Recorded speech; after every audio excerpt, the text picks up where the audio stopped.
Bonjour and welcome or welcome back to my channel. My name is Claude and today Cancer I'm going to be doing your chakra tarot reading. So I hope you are doing well and that you've had a good month so far. Please remember those are general readings, they will not resonate with everybody.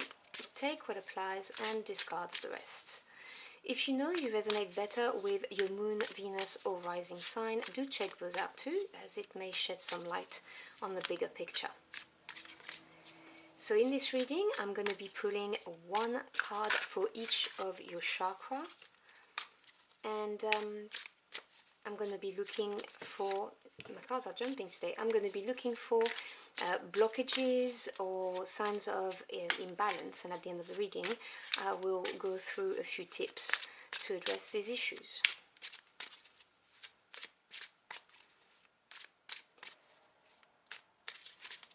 So what are my Cancer's chakras looking like at the moment?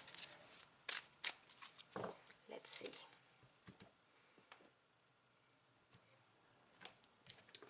Okay. So your first card is the Moon. So that's for your first chakra. Obviously I'm going to go through them in depth in a minute. For your second chakra, why do I have a reversed card? I don't even read reversal. Interesting.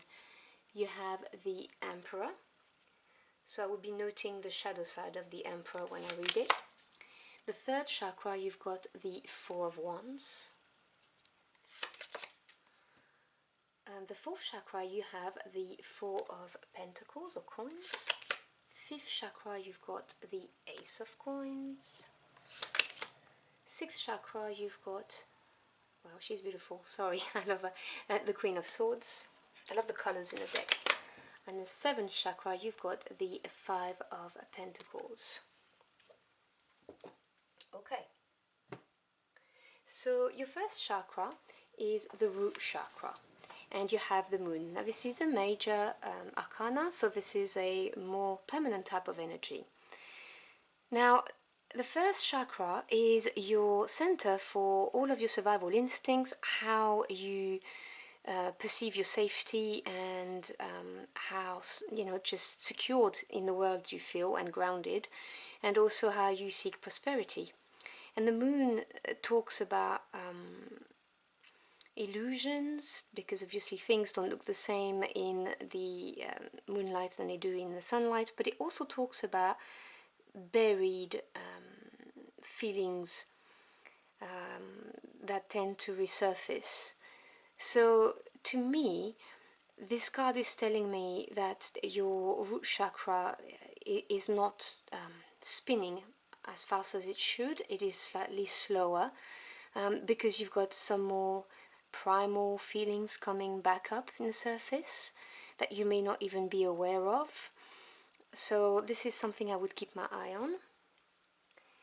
Your second chakra is the Sacral Chakra, which is the center of pleasures, all type of pleasures, how you experience them, and also creativity. And you have the Emperor. Now I did note it came up upside down, which I don't know how that happened because I don't read reversal, so I don't do that to my deck. So the Emperor is another major arcana, so an important energy, and the Emperor is ruled by number 4, so stability, strong foundation. And so the Emperor is a confident leader, someone who's very structured, it's fire energy, someone who knows how to bring about success. But in the shadow side of the card, there is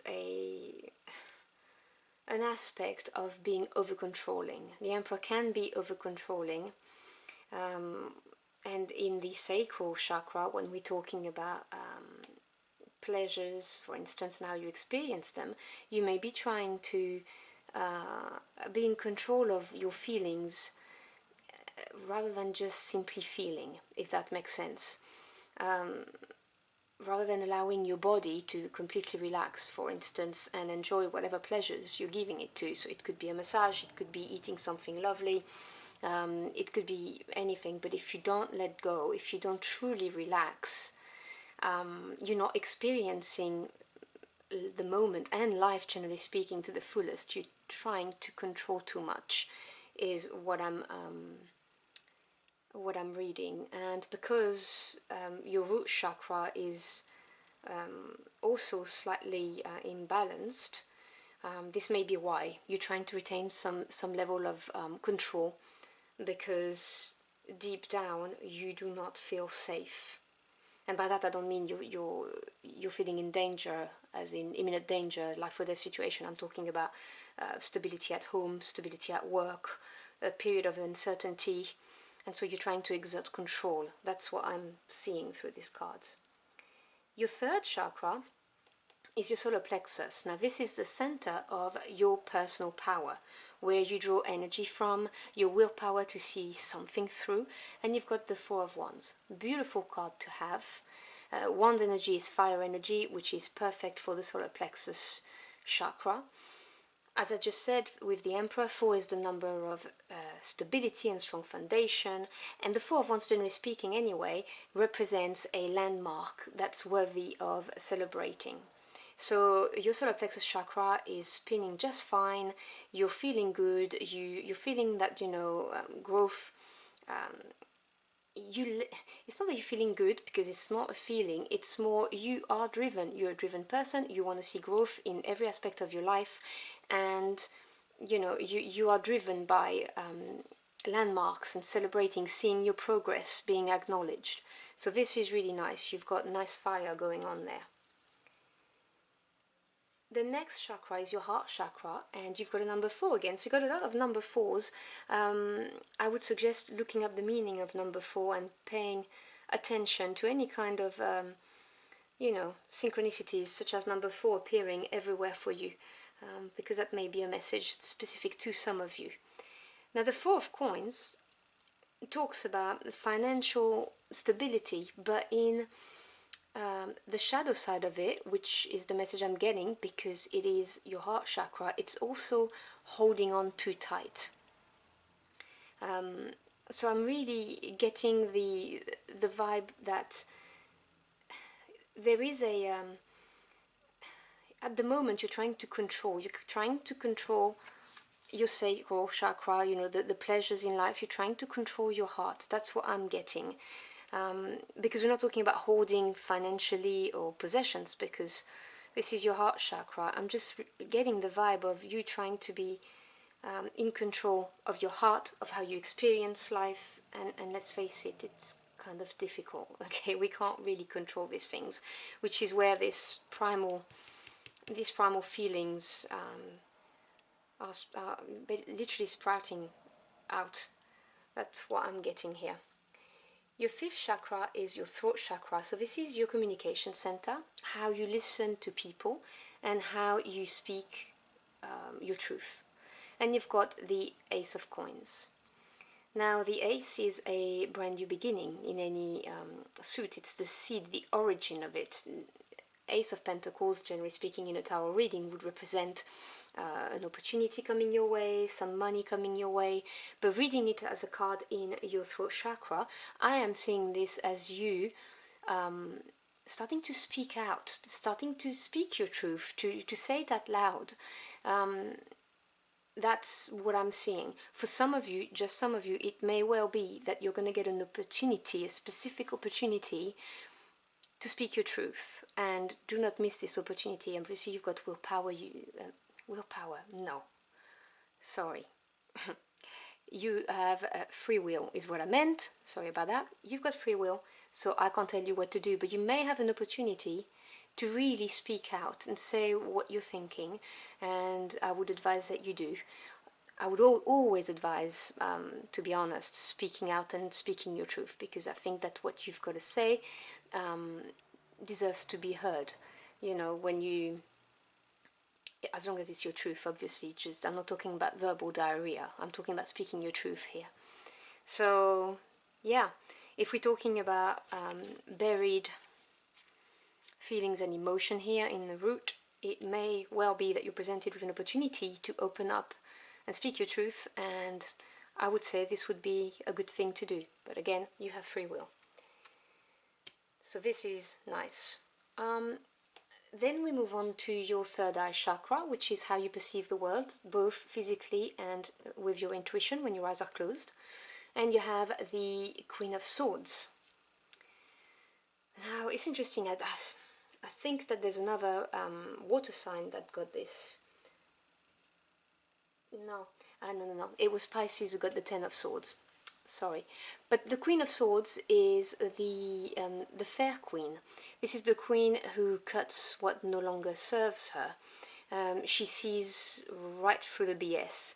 So I would say that you have a very accurate view of the world, but also a very sharp view of the world, very much based on facts.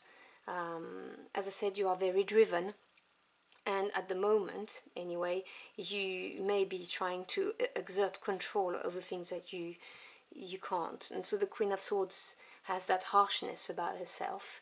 But it is an accurate view of the world. You're not swayed. I would say that, you know, this is just looking at the world in the light of fairness.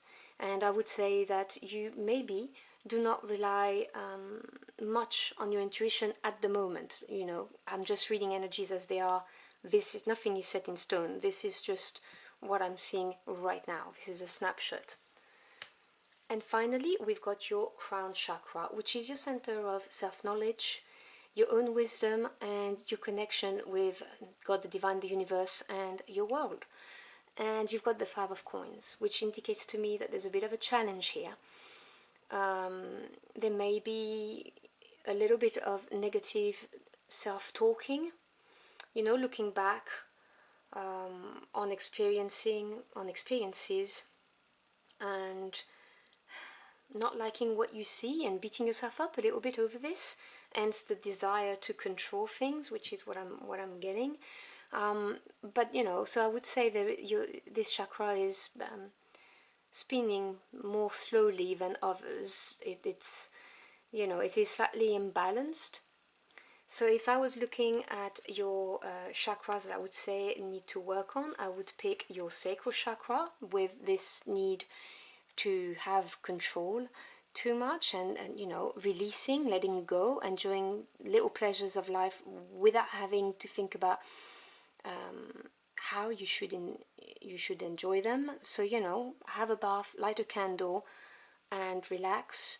Offer your anxiety if if you're worried or you've got any kind of anxious thoughts. Offer them to God, the divine, your angels, your spirit team. You know, ask them to take it away from you. And just, you know, sit back a little bit instead of trying to charge forwards and being in control all the time, is what I would say. When it comes to your heart chakra, I would also look at not holding on so tightly. Again, it's the same message. It's let go. Do some meditations. You can listen to healing sounds. You may want to journal how you feel every day, and it doesn't have to be much, just, you know, a few thoughts, and then look back and have a look at that. You may want to do a walk in nature. You may want to practice some yoga. If yoga doesn't work because it's too slow for you, you may want to just sprint around until you're exhausted and you collapse. These are just ideas I'm giving you, obviously.